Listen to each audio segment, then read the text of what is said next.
guys! Another day, another destination. So Ate Car, syempre alam naman natin na malapit na ang Holy Week, guys.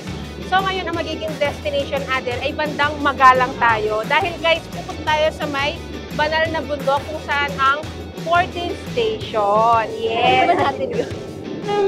Kakayanin. Syempre ate, kakayanin natin. Yes. Pero, bago, syempre, para kayanin natin yun, kailangan natin ng energy. Yes. So, hanap alam ko din, sa Magalang, ay marami din tayong pwedeng kainan. So, tingin tayo kung saan natin pwedeng i-spend yung ating morning bago tayo mag-Station of the Cross. So, hanap tayo mamaya. Okay. So, G? Let's go, guys.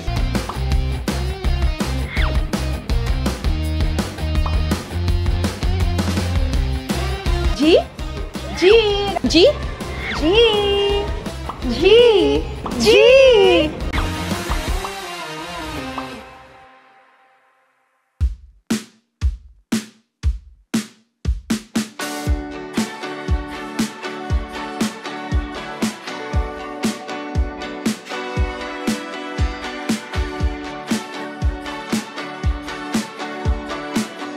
So, ayun guys, finally, nandito na tayo sa may Cafe Vicencio. Alam nyo guys, kung makikita nyo lang, sobrang ganda ng spot. As in, sobrang gandang magstay dito. Siguro mag-coffee din. Dahil kitang-kita yung Arayat. Ang lapit natin actually guys, nasa side namin siya. So, kitang-kita. So, of course, natin huwag na natin patagalin. Kain na tayo bago tayo pumunta sa may banal na bundok. So, G! Let's go guys! Tara, ayun siya. Lapit naman pala.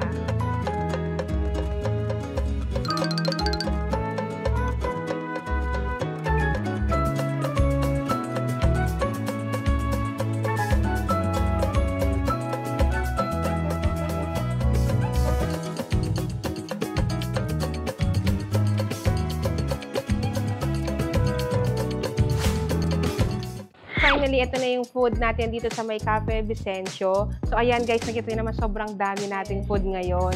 So, dito sa side na to, we have the cinnamon roll, creamy carbonara, dirty fries, and the beef nachos. Of course, their signature biscuit. So, ikaw naman ate, ano yung mga meron mo dyan? And dito naman sa side ko, we have Clubhouse, beef quesadilla, marinara de mare, and their Vicencio Signatures Ice Vicencio Coffee. Yan. So, na-excite akong kumain. Hindi lang dahil sa ang ganda ng presentation ng mga food at ang ganda ng view natin. Oo, parang plus points talaga yung nasa likod natin, guys. And sobrang aesthetic nung ambience dito sa may. Tapos, ang maganda pa dito, sobrang tahimik. Ayun, guys, sobrang tahimik nila.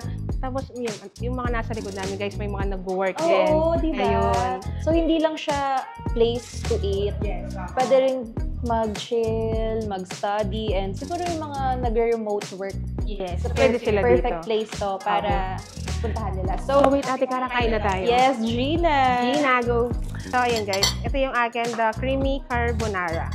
Taste test ng mga pasta natin. Yes. Cheers! Cheers! Okay, first bite. Sarap nito. Sarap! Ang sarap nito, sabay kuha din sa iya. Ito yung carbonara, guys, pang birthday. May mga peg eh. Ang sarap nito. Ako ito yung sinasabi kung gusto ko sa pasta. Pagdating kapag red sauce, oo. Yeah. Gusto ko yung maasim, yung talagang mas siya sa tomato. Ito yung next na kakainin namin, yung beef quesadilla. Meron siyang salsa sauce. Ito. At din mapapansin natin dito, just sobrang dami niyang laman. Kasi may mga ganito na manipis lang. So ito guys, ayan, sobrang siksik niya talaga. Kitang-kita niyo yung niya, beef. At yung pita niya, thin lang siya. So, hindi siya dinuga sa sa kapal ng Ay, hindi ka Oo nga pala. Ako nga pala. Ibang version. Yes. Okay, guys. Taste test again. Pero nararamdaman mo yung crunchiness ng pita? Actually, oo. No, may pagkanong. Tapos, ang maganda dito, sabi nga namin kanina, sobrang dami niyang beef, guys. Ayan. So, itong next namin, guys, ang kanilang beef nachos. Cheers. Cheers, guys. Ayan.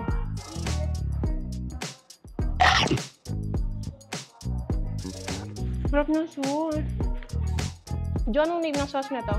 Queso sauce. Guys, ang sarap ng queso sauce nila. And then, next naman natin itong dirty fries nila. Ayan. May bacon. Okay, next. The Clubhouse. Ayan. And guys, yung Clubhouse nila, 3 levels. 3 floor. 3 floor sa first floor.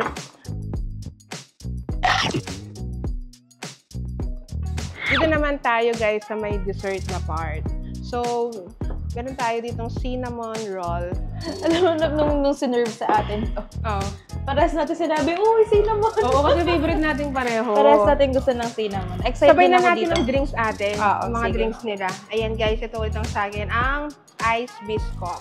Okay, taste test Cheers naman. ulit. Cheers. Ano sa'yo? Ice Vicencio Coffee. Signature okay. din siya ng Vicencio. Cafe Vicencio. Ayun guys, ang pinagkaiba naman ng biscuit nila sa mga ibang store, ito yung mismong coffee na to, may maliit na siya na na biscuit, parang blender nila. So, hindi lang siya sa toppings guys, naka-mix mismo siya dun sa mismong drink nyo. Ayun. So, yung ate, ano naman special dyan? Ako nasasarapan ako sa kanya kasi ang perfect nung lasa nung sweetness and yung coffee niya. And yung foam niya sa taas. Parang lalo pa siya nagdagdag ng flavor dun sa inumin. Sarap! And of course, our cinnamon roll. Ang bias namin ni ate. Okay, let's try. Actually, favorite mo talaga yung cinnamon roll. Ever? Favorite mo talaga siya? Okay. Taste test, guys.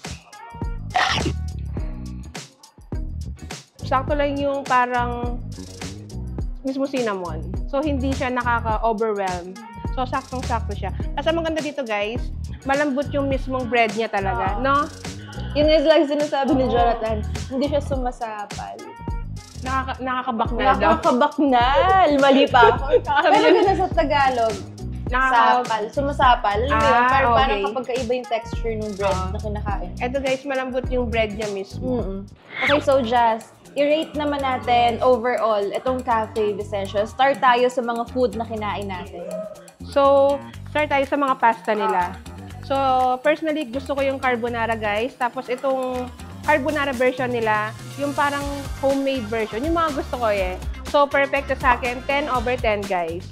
Ako naman, itong marinara de mare, dahil nasabi ko gusto ko yung Italian style na spaghetti kapag sa mga red sauce. So, 10/10 din siya sa akin. Sobrang sarap. Perfect pala yung mga pasta sa atin. Ang sarap. Okay. And next naman, itong beef quesadilla. Yes.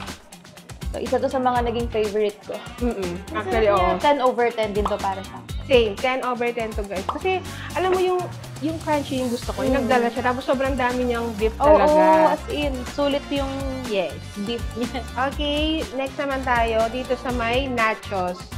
Ako, para sa akin, hindi ko masyadong bet yung medyo matamis na sauce niya. Pero baka, syempre, iba-iba tayo ng mga preferences, di ba? Baka yung iba, magustuhan nila. Yes. Pero for me, masarap siya. Hindi ko lang masyadong gusto na matamis siya. Pero yung dami niya, yung serving niya, sobrang sulit siya for 2 to 3 persons. So, 9/10 siya sa akin. And then next, our dirty fries. Ito, gusto ko yung mga fries na maganda. Tapos may parang pa-beef pa siya. And of course, the sauce. So, 10/10 to sa akin, guys. Okay, and itong Clubhouse. Clubhouse, ayan. Yung Clubhouse, serving, the mismong size niya pala. Tapos may extra fries pa siya, guys. So, hindi lang siya mismo yun lang. So, may extra siya. So, ito, rate ko siya as 9/10. Okay. And ako, ito naman, itong cinnamon roll. Okay, sobrang sarap niya. Yes. Walang halong eme. Oo. Tapos yung bread niya, guys, perfect din. So, same with Ate Cara, 100/10. And of course, yung mga drinks naman nila. Sobrang sarap din sa akin para na ito. Ito gusto ko yung biscuit nila. So, perfect to sa akin, guys. Ako din, perfect score. 10/10. Yummy! Sarap! So, of course, siyempre kailangan natin i-rate ang kanilang mismong store, the crew, the ambience, and of course, the view. Add na natin siya. Ayun, go Ate Cars. Yun nga, sinabi ko pa lang sa'yo pagdating natin dito. isa na sa nakakaagaw ng pansin talaga yung Arayat. Diba? As in, wala ka pa sa loob pero kita-kita mo na yung Arayat. Talagang feel mo yung Pampanga dito sa... Tapos alam mo dito, alam mo yung paggabi na. Guys, perfect yun, no? Oo, yun. So, ang view, ang ambience, and the crew as well, sobrang accommodating nila, guys. Including the owner, si Ma'am Selena. So, perfect na perfect, guys. So, 10? 10 over 10, guys. Ano dyan? Kain pa tayo? G ka pa? G! Asin saan tayo? Sarap. Galis pala yung ano natin.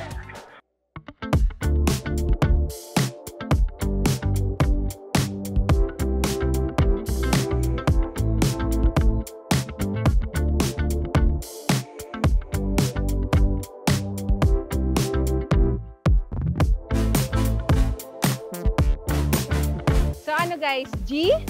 G!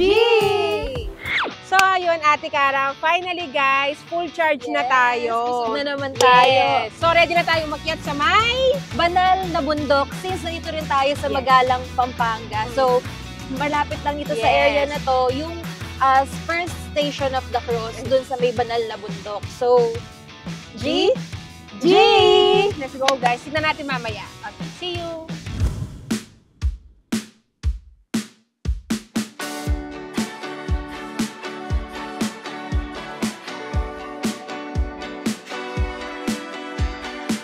At nandito na nga tayo sa banal na bundok dito sa Magalang, Pampanga. And sakto, nandito na rin yung first station. So, puntahan na natin at tingnan na rin natin. Let's go! Ang huling hapunan. Sa gabing bago siya ipagkanulo, nagtipon si Jesus kasama ang kanyang mga alagad sa huling hapunan. Dito, itinakda niya ang huling sakramento ng Eucharistia. Hinugasan ang kanyang mga paa bilang tanda ng paglilingkod at ipinahayag ang kanyang nalalapit na sakripisyo. Ang pagdurusa ni Jesus sa hardin ng Getsemani. Sa labis na dalamhati, nagdasal si Jesus sa hardin ng Getsemani. Pinawisan siya ng dugo habang humihingi sa Ama ng lakas upang tanggapin ang kanyang kapalaran. Kahit natatakot, buong puso niyang tinanggap ang kalooban ng Diyos. Si Jesus sa harap ng Sanhedrin. Dinakip si Jesus at dinala sa mga punong pari at matatanda ng bayan. Kahit walang kasalanan, pinaratangan siya ng maling saksi. Tinanong kung siya nga ang anak ng Diyos at hinatulan ng kamatayan. Ang hagupit at pagpuputong ng koronang tinik. Ipinahagupit si Jesus ng mga sundalo hanggang sa magdugo ang kanyang katawan. Sa panlilibak, sinuotan siya ng balabal at pinutungan ng koronang tinik habang tinutuya bilang hari ng mga Hudyo. Pinapasan ni Jesus ang krus. Inilagay sa kanyang balikat ang mabigat na krus. Bagamat sugatan at mahina, buong pusong tinanggap ni Jesus ang paghihira bilang pagtubos sa kasalanan ng sanlibutan. Unang pagkalugmok ni Jesus sa ilalim ng krus. Sa sobrang bigat ng krus at panghihina ng katawan, bumagsak si Jesus sa daan. Ngunit, sa kabila ng sakit at hirap, bumangon siya upang ipagpatuloy ang landas patungong Kalbaryo. Si Simon ng Cirene ay tumulong sa pagpapasa ng krus. Habang pinapanood ng mga tao si Jesus, pinilit ng mga sundalo si Simon ng Cirene na tumulong sa kanya. Bagamat hindi niya alam ang mga tunay na kahulugan ng sakripisyong ito, naging bahagi siya ng daan patungo sa kaligtasan.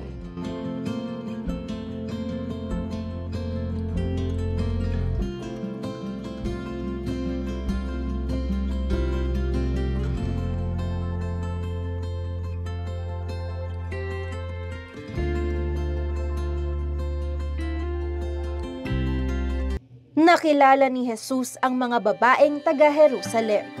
Sa gitna ng kanyang paghihirap, lumapit ang ilang kababaihan at umiiyak para sa kanya.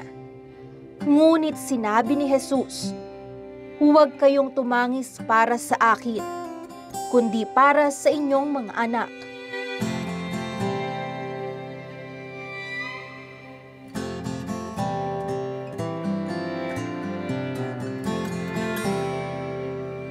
Ipinako si Jesus sa krus. Nang marating ang Kalbaryo, hiniga si Jesus sa krus at itinusok sa kanyang mga kamay at paa ang malalaking pako. Tiniis niya ang matinding sakit habang pinatawad ang kanyang mga kaaway.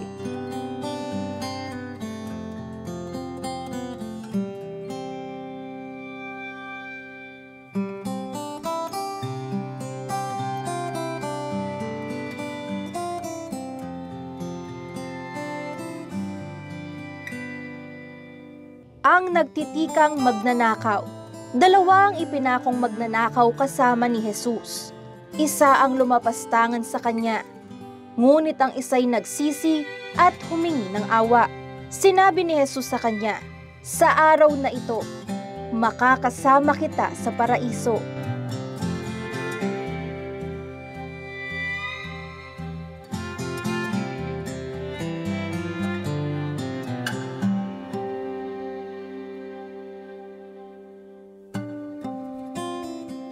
Si Maria at Juan sa paanan ng krus. Sa ilalim ng krus, naroon si Maria at ang alagad na si Juan. Sa kanyang huling sandali, ipinagkatiwala ni Jesus ang kanyang ina kay Juan at si Juan kay Maria bilang bagong anak.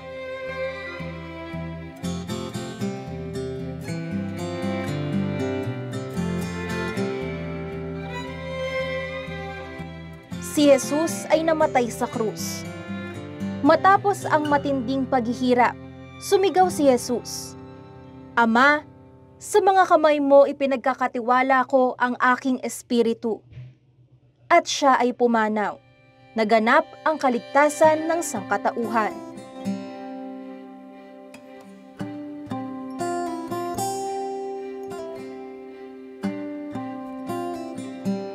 Inilibing si Jesus sa libingan. Ang katawan ni Jesus ay binaba mula sa krus at inilagay sa kandungan ni Maria.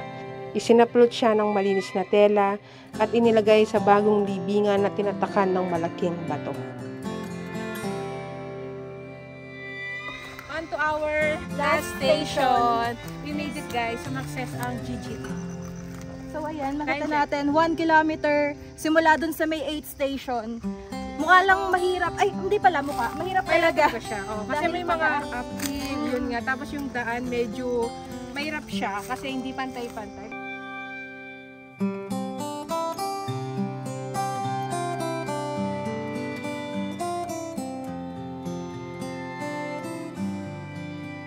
Muling pagkabuhay ni Jesus. Sa ikatlong araw, nabuhay si Jesus mula sa kamatayan. Ipinakita niya sa lahat na siya ang tagapagligtas, nagtagumpay laban sa kasalanan at kamatayan, at nagbigay ng pag-asa sa lahat ng sumasampalataya sa Kanya.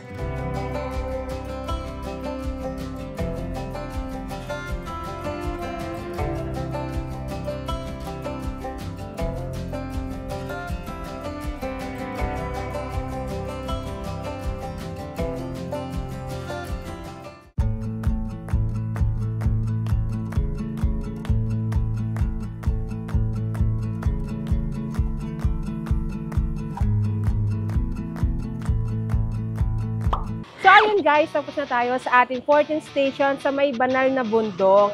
And of course, Ate Cara, bago matapos yung araw na to, parang kailangan natin kumain. Oo, kasi just isipin mo yung 14th station na pinuntahan natin, talagang hindi siya biro dahil umakyat pa tayo ng bundok, di ba? Ngayon, nandito tayo sa may Santa Lucia, Magalang, dito sa Cantot Coffee. So, pasok tayo sa loob at i-try natin kung ano yung mga ino-offer nila. So, G?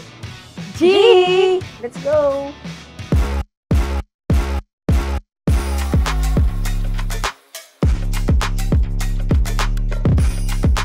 So ayun guys, dumating na yung mga in-order natin dito sa Cantot Coffee. So we have here their fried chicken, French stripper, and their Gerger to the max. And yung drinks naman natin is the Biscoff Latte Latete.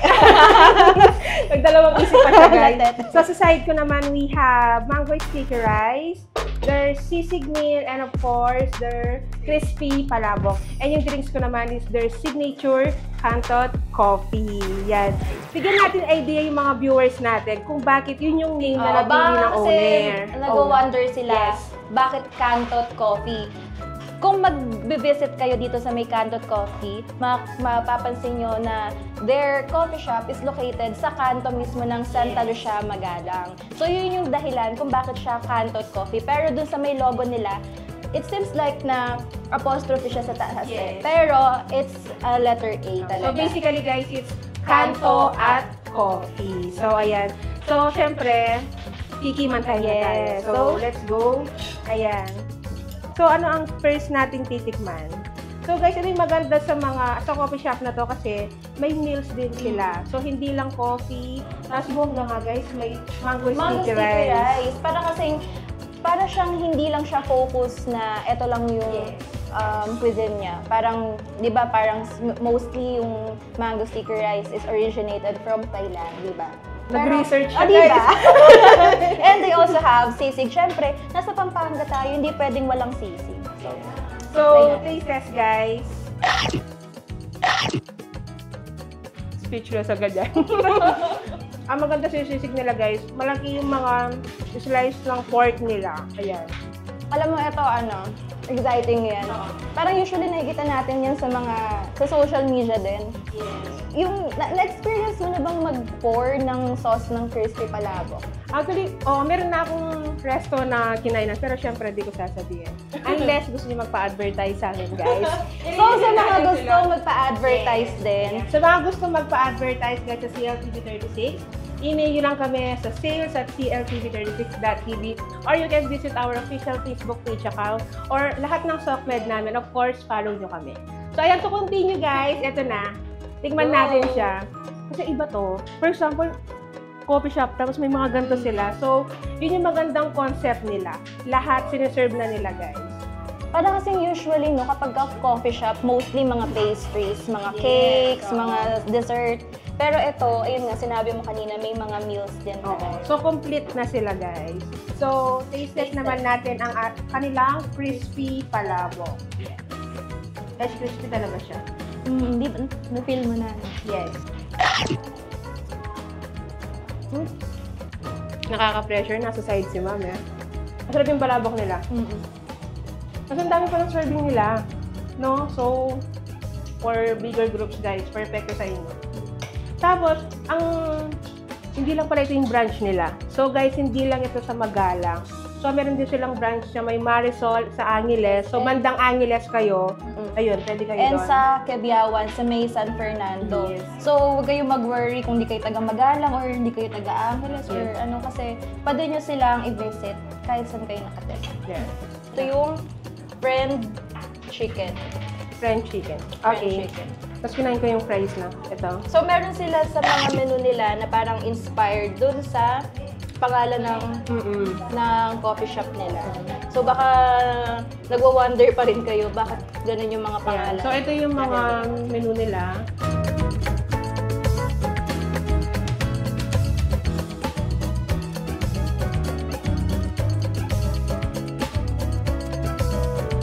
Okay. Taste test. Taste test. Ay! Okay. Na-friend. Feeling ko dapat na rin tayong kasama. Oo. Para matikman din niya. So, dapat guys, may kasama tayong titikin dito. So, hindi lang kaming dalawa.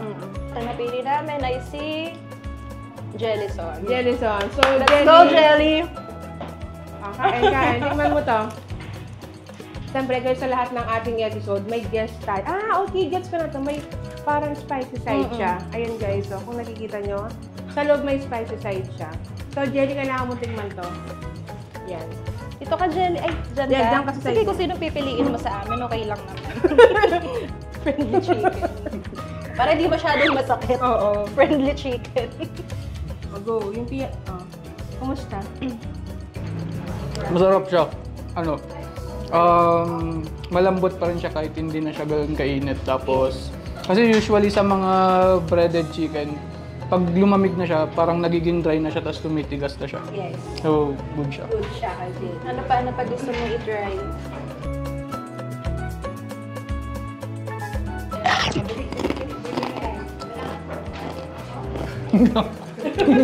Crispy. Okay. Masarap. Tapos sobrang crispy niya. And of course, dapat ipatikim din natin kay Jelly yung choco na batok. Ang ganda ng name, guys. Ang ganda Choco ng na name. batok.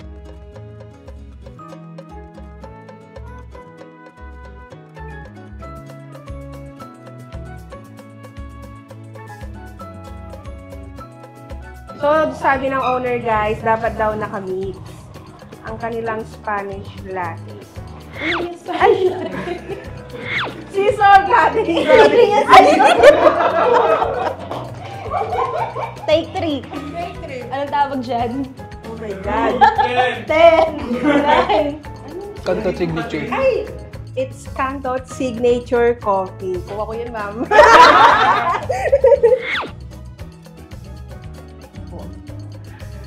Gusto ko to, para siyang, parang may pagka-side siya ng caramel macchiato, ma'am. Masarap siya. Yes, perfect to. At tapos ang maganda dito, guys, may foam siya sa taas. So, kailangan mo siyang i-mix kasi may caramel drizzle siya.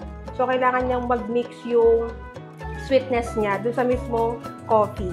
Yung, di ba, pag nagbabaterol tayo nun, mainit. Tapos ito naman, malamig naman siya, malamig na version. Tapos mas matamis. So, tapos saktong-sakto pa yung pinipig niya na nagpapalasa pa dito sa drink niya. Ang galing Pwede na siya maging host, guys. So, sa'yo naman, Ate Ito Cara. yung akin, itong Biscoff Latte. Actually, ito pa rin yata yung first time ko na nakapag-try ng Biscoff Latte. I mean, syempre, usually, sinuserve naman to sa ibang mga coffee shop. Di mo siya mapipil na yung parang may mga ng Biscoff. I mean, para siyang na-blend ng maayos dun sa drink niya. To continue, guys, ito naman tayo sa may big Gerger to the max. So, ayan. Sige. Dahil mabait ako sa'yo, Jess, ipag-hihiwa kita ng burger.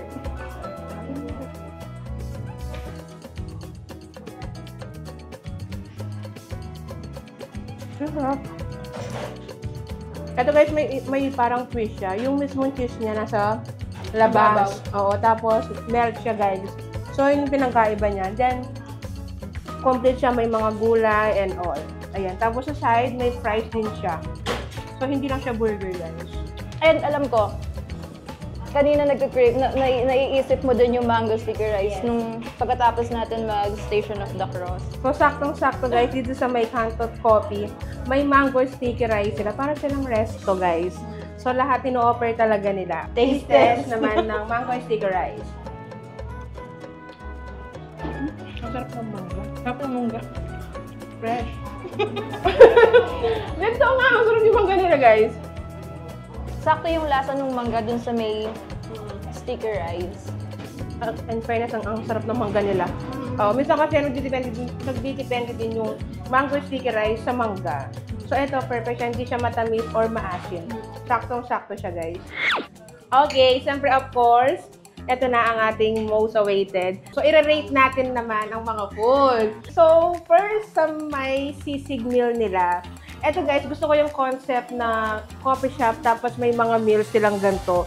So, minsan kasi, kakain ka muna sa mga ibang food, then magka-coffee. So, dito, pwede, ito na lahat. So, pwede ka mag-stay dito. So, gusto ko yung concept na ganon.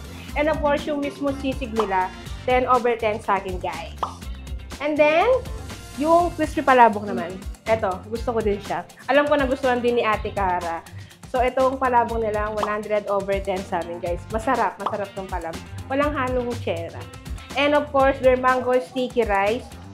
Gusto ko yung mango nila. Masarap yung blend nila. Hindi lang ako into coconut, guys, pero okay siya. So, 9/10 siya sa akin. Ako dito naman sa may fried chicken, ayun nga, katulad din ng sinabi ni Jelly na kahit nga hindi na siya ganun kainit, hindi pa rin siya tumitigas. As in, crispy pa rin siya pagkakain mo. At saka, masarap din yung meron siyang konting spiciness din. 10/10 para sa akin ito. Sarap niya. Tuntong Gerger to the max. Sabi ko nga, ang sarap nung patty niya. Parang hindi siya yung usually na patty na natitikman natin. Yung mismong bun niya din, malambot guys. Perfect siya. Ayan, tas complete siya. May fries, may gulay, and all. So, yan, kuhang-kuya niya. And dun sa drinks natin, ito, 10/10 din sa akin tong bisco. Ako gusto ko din to. Parang may pagka-caramel macchiato siya. Kasi mahilig ka sa caramel. Yes, so Sakto pa yan. saktong-sakto siya. So, 10/10 sa akin. Overall sa food. Overall sa food is 10/10, guys. Walang joke, walang anything, guys. 10/10, especially the palabok. Ito yung pinaka-favorite ko sa lahat. So, 10/10. Para maniwala kayo sa rating namin, mag-visit kayo dito sa Cantot Coffee. Para kayo din malaman nyo kung totoo ba yung sinasabi namin. So, in terms naman sa ambience, the space, and of course, the crew. So, sa ambience naman, guys, perfect kasi hindi lang ito yung mismong place nila. Meron silang alfresco. So, kung gusto nyo na pumwesto sa labas, okay din siya kasi, ayun, well-ventilated din yung labas. And yung staff and yung mga crew nga nila, very friendly sila and accommodating, di ba? Even the owner, guys. Yan, accommodating. So, ano, Jazz? Kain pa tayo? G ka pa? G! So, ayun, Ate Cara, finally tapos na ang ating araw. So, recap lang tayo sa mga pinuntahan natin ngayong araw. So, nag-start nga tayo sa Cafe Vicencio and then nag-visit tayo sa 14th Station sa Banal na Bundok, dito pa rin sa Magalang. At yung last nga natin na pinuntahan ay yung Cantot Coffee. Yes. So, Ate Cara, saan tayo sa next? Basta! So, G! Let's go, guys! Tara, tara, tara!